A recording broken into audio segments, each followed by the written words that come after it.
Oke, bismillahirrahmanirrahim. Balik lagi bersama saya Nino Sutrisno dari juraganseo.com. Halo teman-teman, kali ini saya akan sharing masalah transfer domain ya. Beberapa hari yang lalu saya sempat transfer domain dari provider Dewa Web, domainnya ya, ke ID Web Host. Nah, kenapa ditransfer? Pertama saya ingin mengumpulkan beberapa domain dalam satu dashboard gitu ya, tidak terpisah dengan dashboard yang lain gitu, dengan provider lain. Jadi satu dashboard itu di ID Web Host ada sekitar 4 domain yang aktif yang saya manage ya. Sedangkan untuk hosting saya tetap pakai Dewa Web. Nah, kalau teman-teman mau pakai hosting dari Dewa Web, mungkin nanti saya akan cantumkan link untuk pendaftarannya ya. Dan untuk link ID web host untuk domain murah, silakan nanti saya cantumkan juga. Hal pertama yang harus kita perhatikan sebelum melakukan transfer domain adalah satu, pastikan domain kita tidak mendekati expired gitu ya. Minimal itu 3 bulan kalau tidak. Nah, lalu seterusnya nanti ada kode uniknya ya, seperti kode verifikasi atau autentifikasi gitu ya, semacam itu. Kita harus cantumkan gitu di provider yang baru gitu ya. Dan pastikan domain tersebut adalah milik kita sepenuhnya gitu. Lalu kesalahan yang saya lakukan kemarin saat transfer domain itu adalah saat sudah terjadi transaksi transfer domain dari Dewa Web ke ID Web Host adalah satu, karena gagal terus ya. Pertama ada notifikasi gagal transfer domain, jadi khawatir domainnya expired. Saya terpaksa perpanjang terlebih dahulu di Dewa Web. Nah, domainnya saya perpanjang 1 tahun di Dewa Web. Namun statusnya sudah dalam progres transfer ke ID Web Host gitu. Tapi statusnya memang gagal terus saat itu. Nah, saya pikir khawatir transfernya gagal, terus domainnya juga agak expired gitu. Karena hanya tinggal sebulan gitu ya, expired.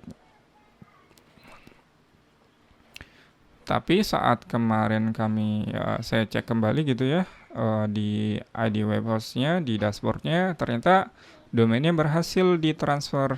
Nah, kebetulan kalau misalnya kita transfer itu kan dapat jatah perpanjangan 1 tahun ya, kita bayar lagi ke provider ID web hostnya.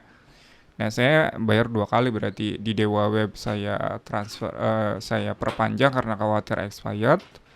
Lalu ketika saya transfer domain dari Dewa Web ke ID Web Host, tentunya ada bayar lagi untuk perpanjangan ya. Mestinya kan 2 tahun ya. Mestinya 2 tahun. Nah, karena statusnya itu dalam keadaan posisi transfer domain, ternyata hal tersebut, perpanjang domain saat melakukan transfer, itu ternyata tidak diperbolehkan gitu. Jadi kalau misalnya kita sudah bayar di Dewa Web, nah kita domain tersebut tidak terhitung 2 tahun tapi hanya 1 tahun gitu ya di ID web hostnya, ternyata seperti itu. Lalu saya chat ke customer service-nya yang ada di ID web host, saya tanya-tanya, oh ternyata tidak boleh seperti itu ya. Itu hal yang paling dilarang saat proses transfer domain adalah yaitu perpanjang di provider sebelumnya gitu ya, perpanjang domain di provider sebelumnya, jadi tidak terhitung, jadi hitungannya tetap 1 tahun gitu teman-teman. Terus saya perpanjang lagi 2 tahun gitu ya, mestinya kan ada 4 tahun, ternyata jatahnya hanya dapat 3 tahun. Lalu saya tanya ke customer service-nya yang di Dewa Web, saya berikan kronologinya dan sebagainya, ternyata bisa di-refund gitu ya. Jadi dana-dana yang kita untuk perpanjang domain tersebut itu sudah di-refund. Kemarin sih saya sendiri minta request untuk refund, ternyata bisa dan hari ini sudah masuk tuh ke rekening pribadi yang saya gunakan di Dewa Web gitu. Ini catatan untuk teman-teman juga kalau misalnya eh, transfer domain ternyata tidak diperkenankan atau tidak diperbolehkan untuk memperpanjang domainnya di provider sebelumnya ketika proses transfer itu sedang berlangsung gitu. Tapi untuk jaga-jaga sih nggak masalah sebenarnya ya. Cuma masalahnya nanti kita minta refundnya atau minta komplainnya itu ke provider sebelumnya agak repot sih sebenarnya gitu. Oke, kalau maupun transfer domain disarankan memang range-nya paling tidak itu 3 sampai 6 bulan dari masa expired-nya. Amannya sih seperti itu ya teman-teman. Oke, gitu aja sharing dari saya Nio. Sampai jumpa di video selanjutnya. Bye bye.